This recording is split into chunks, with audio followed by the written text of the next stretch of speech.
মেঘনার শাখা কাইঞ্জার ও চিকনদিয়া খাল পলি জমে হয়েছে ভরাট, পরিণত হয়েছে মরা খালে। তার ভয়াবহ প্রভাব পড়েছে চাষাবাদে। ব্রাহ্মণবাড়িয়ার নাসিরনগর উপজেলা হাওর বেষ্টিত। খাল দুটির পানিতে আবাদ করেন অন্তত 15টি গ্রামের মানুষ। শুষ্ক মৌসুমে দেখা দিয়েছে পানির জন্য হাহাকার। বড় আবাদ নিয়ে দুশ্চিন্তায় কৃষকরা। পানি না আসে আমরা জিফুত লয়ে বাঁচ বাড়ার ক্ষমতা নাই, যাতে দ্রুতভাবে আমরা খালটা কুইদে দিলে আমরা কৃষক বাঁচি।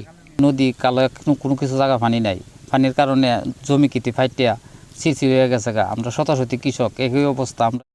কিশোরগঞ্জের অষ্টগ্রাম পাশেই স্থানীয়দের অভিযোগ, সেখানে গত 1 দশক ধরে নির্বিচারে বালু উত্তোলনে গতিপথ হারিয়েছে মেঘনা নদী।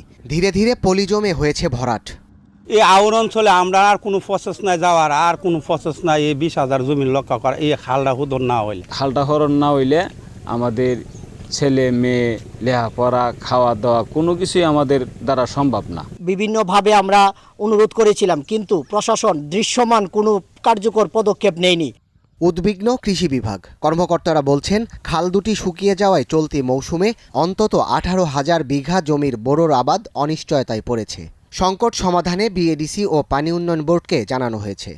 জেলা পর্যায় থেকে এবং উপজেলা প্রশাসন, উপজেলা নির্বাহী অফিসারের মাধ্যম দিয়ে আমরা পানি উন্নয়ন বোর্ডের সাথেও যোগাযোগ করেছি এবং এই বিষয়ে আমরা লিখিত রেজুলেশন আমরা পাঠিয়ে দিয়েছি ইতিমধ্যে। বড় আবাদ মোটামুটি হুমকির সম্মুখীন, তো সেই প্রেক্ষিতে আমরা এবছর হয়তো পরিচালন বাজেটের আওতায় কোনো বাজেট পাই কিনা তার জন্য আমরা চেষ্টা চালিয়ে যাচ্ছি। কাইঞ্জার খাল, চিকনদিয়া খাল ছাড়াও আশেপাশে হুরুল নদী, সিংড়া নদী সহ আমরা একটা প্রকল্প গঠনের জন্য ইতিমধ্যে প্রস্তাবনা ঢাকাতে পাঠিয়ে দিয়েছি।